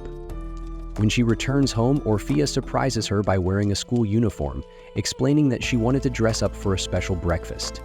Aki is thrilled to discover that her friends have made an apple pie using Minoru's recipe. As apple pie is one of Aki's favorites, she is deeply touched by the gesture. The group gathers to enjoy the pie, and Aki is certain Masato will love it when he wakes up. They decide to bake another pie for Haruto, and Aki lends Latifa her uniform so she can surprise him. Elsewhere in the Proxia Empire's capital of Nidgard, Emperor Nidal Proxia is informed by Lucius about troubling events in Beltrum. Lucius warns that Duke Arbor's downfall could lead to serious consequences. Arbor himself appears, revealing his plan to capture Flor and Beltram to overcome the challenges ahead. The scene shifts to the kingdom of Gurk, where Lady Lizelot says goodbye to Harto. She thanks him for his company and tells him that she will send a servant to help him in the morning. After she leaves, Arya offers to show Harto around the house. Next, Harto meets Cecilia. She greets him kindly, thanks him for waiting, and asks how he is feeling. Harto tells her he is fine but needs rest. He also points out that they seem to have attracted attention in the area. He explains that Lady Lizelot has arranged for them to stay for a few days and that everything should be fine. He also mentions that he was traveling with Princess Flora from Batram and Miss Rowena, who is from one of the great families. Cecilia asks if these people noticed anything strange about him. Harto admits that Princess Flora might have sensed something because she is very perceptive. However, he took precautions by changing his hair color, so he believes there is no reason to worry. Cecilia then asks if Amanda should stay behind, but Harto acknowledges that there are risks. He stresses that it is important to build a good relationship with Lady Lizelot, especially since he may be seeking the hero of Galark. Making strong connections with powerful people in the kingdom could be very important. Cecilia agrees but reminds him to be careful, as Lady Lizelot is a well-known and capable person. She also promises to support him whenever needed. Later, Harto asks Cecilia if they can meet the next day so she can teach him how to behave properly in a noble society. She agrees, and the scene shifts to Lizelot, who is speaking with Gustav. Gustav praises Lizelot's. To ensure Harto's safety, they decide to arrange mock battles with knights to test his skills. Lizelot reflects on how Harto's first battle was much more intense than expected. She suspects the Duke sees Harto only as a symbol of power for now. The Duke joins the conversation and mentions that without Harto, they would have been overwhelmed. He recalls how Harto used the Minotaur sword to defeat enemies with ease, something that would have been impossible without controlling the cursed weapon. The Duke asks Lizelot for her opinion on Harto. Lizelot observes that Harto is an excellent swordsman, but his noble demeanor suggests there is more to him. She suspects that he might come from a fallen noble family. The Duke asks Lizelot for her opinion on Harto. This is due to the ongoing investigation into demonic activity and reports of missing adventurers. Meanwhile, two men, Alphonse and Stuart, discuss Harto while heading to a restaurant with some women. They wonder about his mysterious background but are interrupted by their instructor, who scolds them for not keeping their composure. When they arrive at the restaurant, they find that the private room they wanted to use is already taken. The scene shifts again to Harto and his companions enjoying a warm bath in their room. As they prepare to rest, they hear a commotion outside, which they realize involves some nobles. Harto steps outside to apologize for the disturbance. Alphonse and Stuart recognize him as the one who saved their group of knights earlier. They ask to use the room, and Harto agrees, saying they are almost finished with their meal. The nobles invite him to join them, but Harto politely refuses, explaining that they are tired from their journey. Alphonse begins to mock Harto, suggesting that he is only a skilled swordsman and nothing more. Stuart tries to calm him down, but Alphonse continues to act disrespectfully, ignoring the waiter's warnings. Alphonse mocks Harto for his supposed lack of noble manners and continues to provoke him. Harto remains calm and explains that although he comes from an ordinary background, he will not tolerate disrespect. When Alphonse threatens to attack, Harto quickly takes him down. Stuart tries to intervene but ends up the same way. The incident reaches Lizelot, who is displeased with the noble's arrogance. She grows concerned about how Harto might view the situation and asks her maid about his whereabouts. The maid tells her that Harto is staying at an inn, so Lizelot prepares to visit him and apologize. The next morning, Lizelot gets ready to visit Haruto. She asks her maid to make the necessary preparations for their trip. Meanwhile, Duke Uchant is upset with his son Alphonse and tells Lizelot to apologize to Haruto on his behalf. The Duke emphasizes that he trusts Haruto and his abilities. The scene shifts to the Duke confronting Alphonse and Stuart. The Duke, clearly disappointed, scolds his son for his disgraceful actions, despite previous warnings. He announces that because of their behavior, they are now cut off from his wealth. Both Alphonse and Stuart are shocked by this. They protest, claiming they only fought with an ordinary swordsman. The Duke sharply responds, saying that Haruta was no ordinary swordsman. He explains that Haruto killed 3 minotaurs, something far beyond Alphonse's ability. Stuart suggests that if he had been using a cursed sword, he could have done the same. The Duke dismisses this excuse and gives them a chance to redeem themselves. He tells Alphonse that he will assist Liselot in investigating the forest west of Amandi, and after that, he will be placed under house arrest in Rodania. Alphonse reluctantly agrees, but the Duke insists that Alphonse must first apologize to Haruto. The next morning, Haruto has breakfast with Cecilia and Aisha. During the meal, Haruto suggests that Cecilia should stay with Aisha in the stone house for more comfort, but Cecilia refuses, saying she wants to stay close to him for his safety. Their conversation is interrupted when Liselot arrives. She introduces herself to Cecilia and Aisha, who greet her warmly. Haruto politely asks his companions to wait for him in their room. Liselot explains that Duke Uchant wants to apologize for the previous incident and asks Haruto if he has any requests. Haruto asks for a written letter to make sure the matter is properly resolved. Liselot agrees and invites him to the palace, asking him to bring his friends along. Haruto declines, saying they are too tired from their journey, and promises to come alone.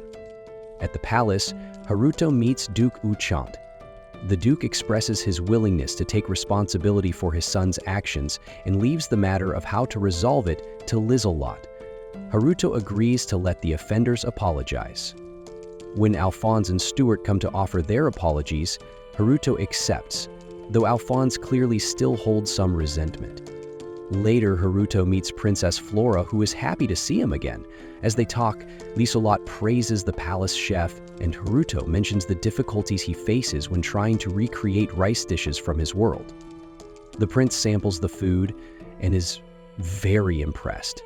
Liselot and Haruto continue talking about his past, and he reveals that he has been traveling alone since he was 11, after losing his parents. When asked why he travels alone, Haruto explains that he wants to connect with people who were close to his parents. The conversation shifts to Haruto's future. Duke Uchant offers him a position in Blunrim, praising his skills and promising a good salary. Haruto expresses interest but doesn't commit right away. The prince comments on the importance of nurturing heroes with the power to shape the future. He also mentions that a female hero, Siatsuki, from the kingdom of Yelark, will be announced soon. Haruto is surprised to hear her name, as he recognizes her as a friend of Miharu, who was also looking for her. As the meeting ends, Liselot mentions an invitation from Prince Hiraki, but Haruto finds the idea of being paired with a fake hero somewhat annoying. The Duke reassures him that a hero from Centisnella will also be attending the event, highlighting how important it is. The scene then shifts to a forest where knights are preparing for their mission. One of the knights complains about having to protect common people, but he is interrupted by a mysterious man who tells them that the forest is now free of demons. Early in the morning, Mai Haru is practicing water magic in the garden. Her mind occasionally wanders to thoughts of Haruto, but she quickly refocuses, determined to master her skills. Her friends soon spirit. Touched by their support, Mai Haru thanks them sincerely and explains her motivation. While they enjoy peace, Haruto works tirelessly to protect everyone. She doesn't want to become a burden to him and is committed to improving herself. One of her friends compliments her ability to summon water so quickly, noting that her connection with Aisha has greatly enhanced her magical talent. Seirei approaches them, asking if they are adventurers. The knights deny this and question his presence instead. Seirei immediately recognizes them as members of Princess Flora's guard, surprising the knights with his insight. Unfazed by their questions, Seirei declares his intent to challenge them, attempt to subdue him, but Seirei's exceptional strength and speed, enhanced by physical magic, easily overpower them. He defeats their attacks effortlessly, terrifying Alphonse, the captain of the knights. Alphonse orders a retreat, to call he will not stop pursuing them. True to his word, Seirei chases them down repeatedly. In desperation, Alphonse offers Seirei money to spare them. Seirei accepts the offer but makes it clear that his mission remains unchanged. Meanwhile, Haruto is preparing to leave after spending time with Duke Huguenot, Liz, and Flora. Liz thanks him for his assistance and mentions that she will send an envoy to visit him. She also invites Haruto to return to a maid, promising to host a tea party when he does. Haruto agrees with a warm smile and bids them farewell. Later, mentions that Flora has seemed distracted since the demon attack, as if something is weighing on her mind. Pressed further, Flora initially denies her anxiety, but grows flustered when Haruki teases that she may be thinking about Haruto. Flora clarifies that she has been trying to decide how best to express gratitude for Haruto's help, emphasizing her role as a representative. Hiroki reassures her, adding that it's natural to feel admiration for someone as remarkable as Haruto, who often inspires strong. The scene darkens ominously as it shifts to Alphonse witnessing a horrifying event. Nearby knights begin transforming into demons, their bodies grotesquely altered. Paralyzed with fear, the Alphonse begs for no choice but to use a gem to enhance their strength. Ignoring Alphonse's frantic pleas, they place the gem into his body. A blinding beam of light erupts, announcing transformation. The scene shifts back to the castle, where Duke Huguenot is discussing the situation with a guard. He notes with concern that the search team has not yet returned, suggesting that the demons in the forest might be more numerous or more powerful than they had anticipated. To address this, he orders the guard to take action and considers deploying advanced military units if needed. The Duke's worry deepens as he remembers that Alphonse, the knight captain, is part of the missing search team. Meanwhile, Princess Flora sits alone, lost in thought. She questions the hero who once saved her, despite his different name and appearance. Guilt gnaws at her as she recalls her past actions, which she believes were unforgivable. Elsewhere in the castle, Lizelot meets with Duke Huguenot to apologize for not sending her troops earlier. Huguenot reassures her, explaining that it was his decision to deploy the standard search team of knights. However, he admits they may need to rethink their strategy as the team's fate remains uncertain. Lizelot agrees and proposes sending another team at sunrise. She mentions that some demons escaped into the forest and warns that minotaurs might still be lurking. Huguenot adds that even stronger demons could be out there, and Liz nods. The scene shifts to the mysterious figure who observes the transformed demons, referring to them as his children. He comments on their progress and casts a spell to conceal them from detection. For an attack at sunrise, needs rest and suggests relying on the newly created demons. These creations, he argues, are stronger. Alphonse's transformation is especially aggressive, with enhanced combat abilities and independent thought. Though harder to control, this creature is expected. Elsewhere, Aisha shares her concerns with Haruto. This anomaly has been troubling her since the previous day, and she warns Haruto to stay vigilant. The scene changes to the western gate, where a guard spots figures approaching on the main road. Initially relieved, thinking they are knights returning from, realizes they are demons. Acting quickly, he sounds the alarm by Celia rushes to warn her friends and hugs Rio, worried about what he will do. Everything happens so suddenly that even Rio is unsure how to act. He knows minotaurs might be among the enemies, which makes the situation worse.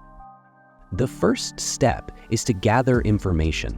Celia feels like a burden, but insists she can fight with her magic. She tells Rio to focus on what needs to be done and not to worry about her.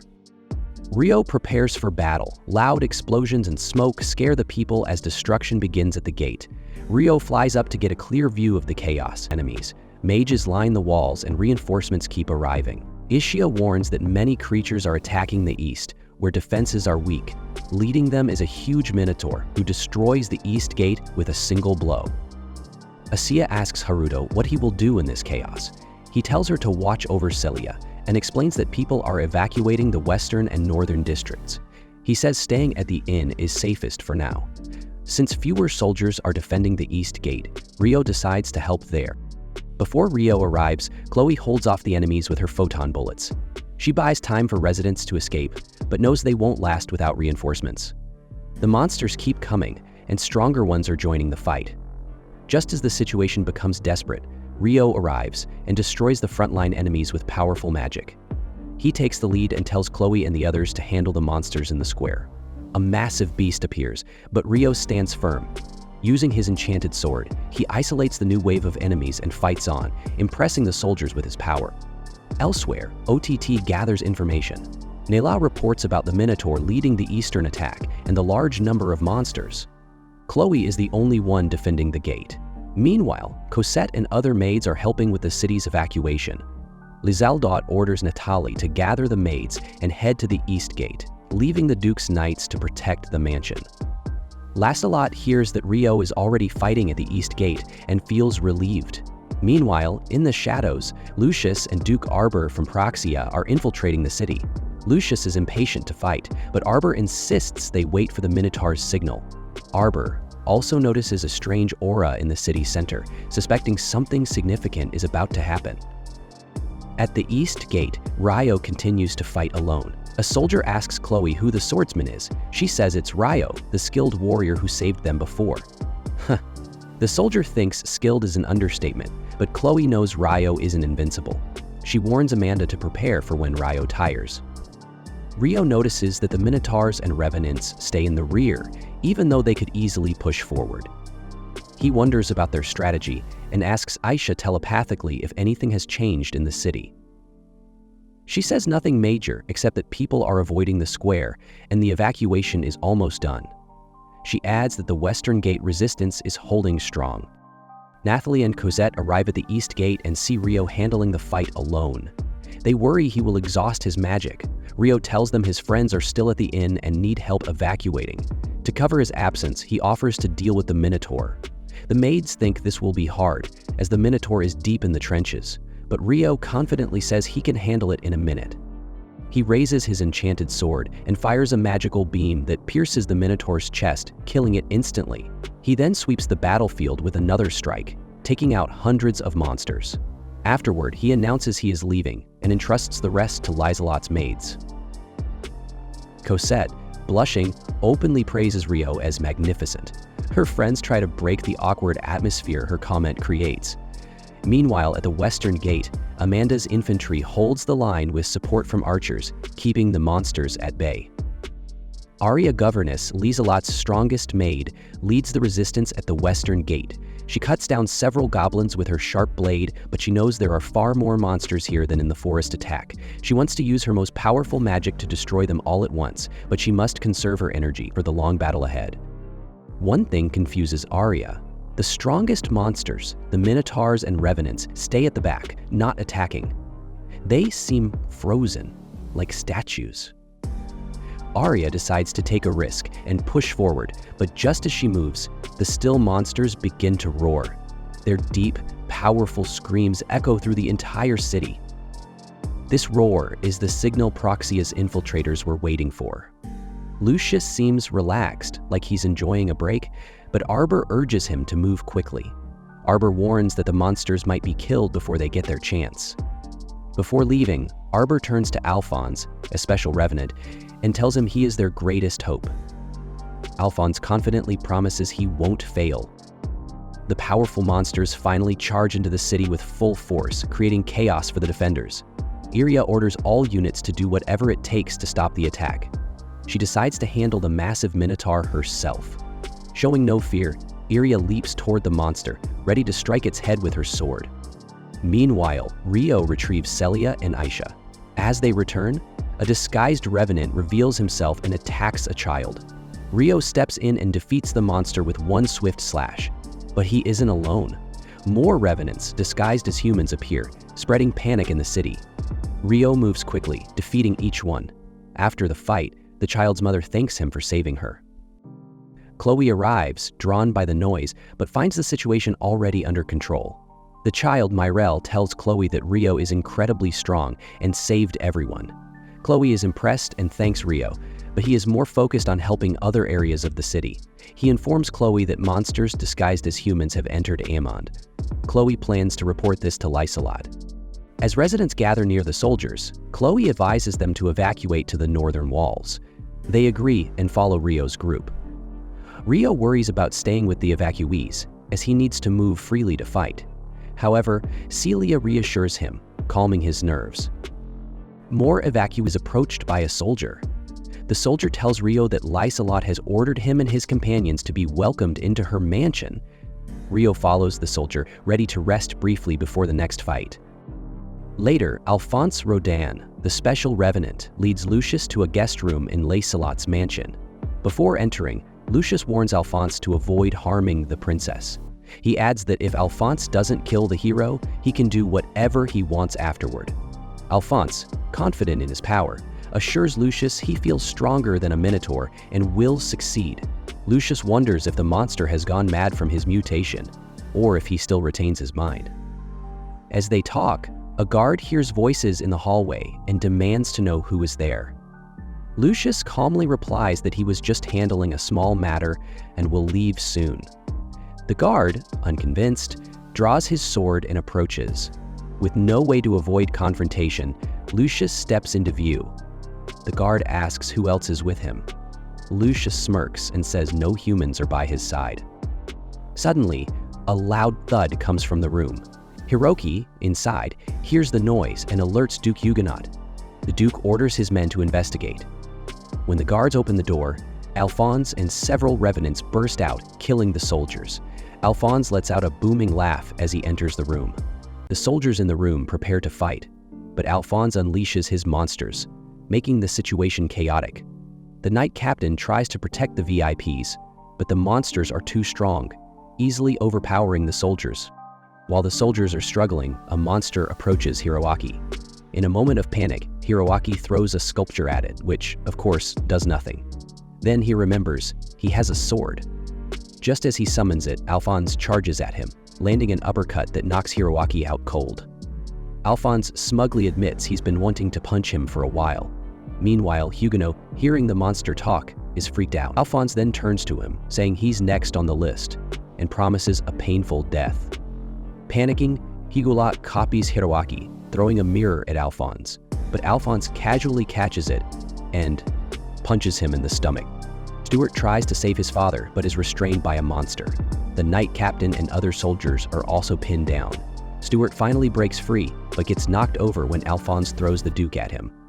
Amidst the chaos, Rona realizes there's no winning this fight. Acting selflessly, she tells Flora to run while she creates a distraction.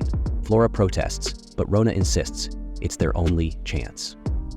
The Knight Captain finally manages to free himself and attacks Alphonse, but Alphonse easily blocks the strike.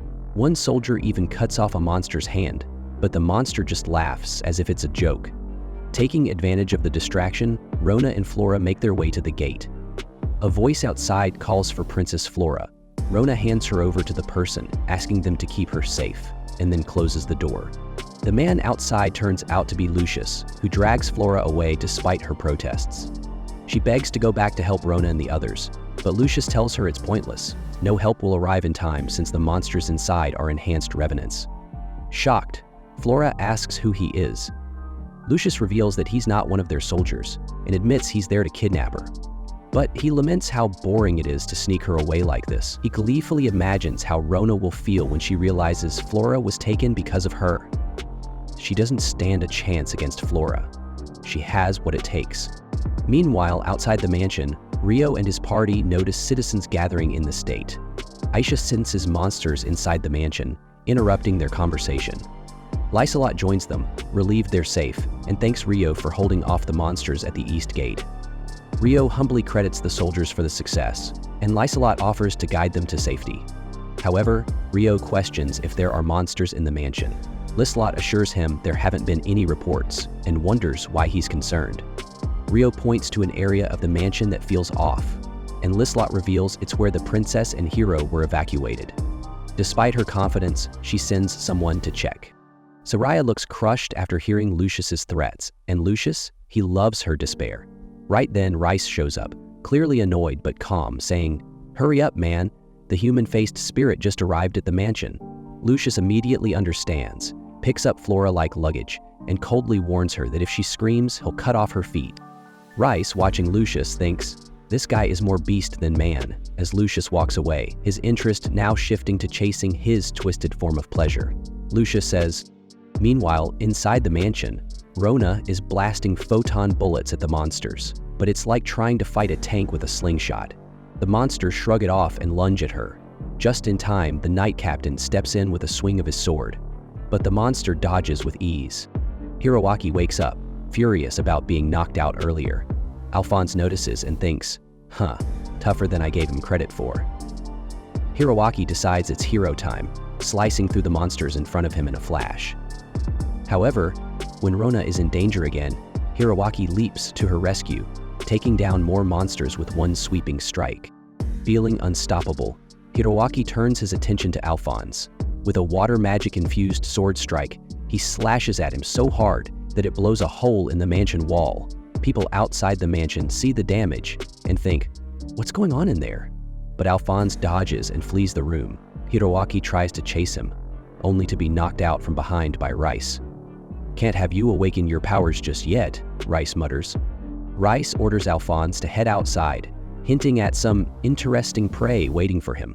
Alphonse obeys, but Rice can't help but think, this guy's far from a perfect revenant. Using magic, Rice summons more ghouls, who pour into the mansion through the hole Hiroaki created. The ghouls swarm into the garden, terrifying citizens, while soldiers rush to fight them.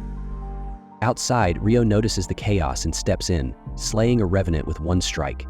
He quickly takes out several others, but then he spots Flora being carried away by Lucius.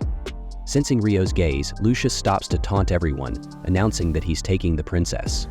Flora cries for help, but Lucius reminds her of his earlier threat to cut off her legs, silencing her instantly. Ryo recognizes Lucius's voice. It's the same one from the night his parents were killed. Celia notices Ryo's pained expression, realizing this is personal for him. Soldiers chase after Lucius, but Ryo stays behind to protect the citizens from the ghouls still flooding in. The battle intensifies in the garden. Lysolot finds herself surrounded by monsters. One leaps at her from above, but Aishia steps in, cutting it down, and blinding another one mid-attack. Lysolot's maids join the fight, taking down monsters and urging her to leave everything to them. Lysolot orders her soldiers to ensure the townspeople's safety and asks for updates on Flora's pursuit, only to learn that Lucius has slipped away. Aishia and Celia suggest that Ryo go after the princess. Celia, noticing Ryo's inner turmoil, tells him to focus on what he needs to do. To reassure him, she uses her earth magic to trap a group of monsters in a prison, showing she can handle herself. Ryo finally agrees and entrusts Aishia with protecting the citizens. Before leaving, he promises Lysolot that he will save Flora.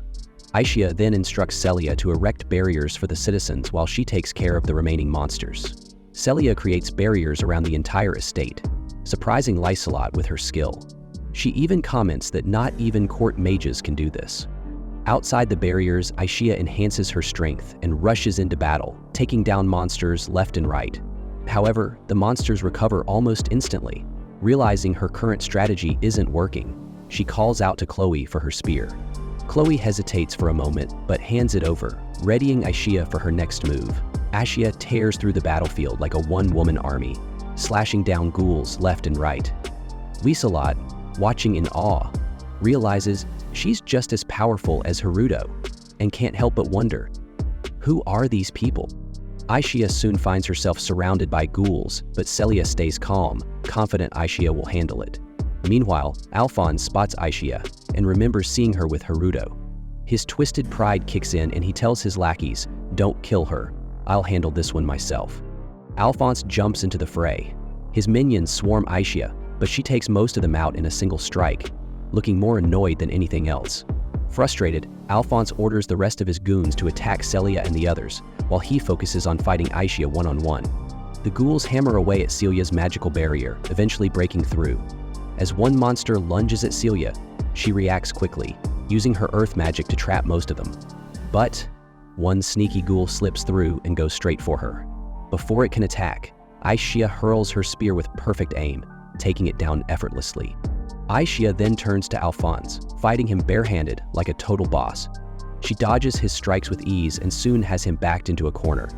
One of Lysolot's maids tosses her a spear, and Aishia doesn't hesitate. She stabs Alphonse, leaving him stunned. Thinking it's over, Aishia walks away, but Alphonse, refusing to stay down, tries to sneak up on her. Big mistake. Aishia casually turns around and slices his head off, like she's cutting a loaf of bread. Game over. Meanwhile, Rio is flying through the sky, scanning the area for Lucius. Frustrated, he wonders why he can't find him. Then he notices faint traces of magical energy, likely left by Lucius' strengthening magic. Following the trail, he spots Lucius heading into a forest near the city. Rio dives toward him at full speed, ready to attack. Lucius barely dodges in time and is shocked that someone managed to catch up to him. He asks, "Who are you?" as the tension rises. Both prepare for an epic showdown. And that's where we'll leave it. Don't forget to like, comment, and subscribe for the next thrilling recap.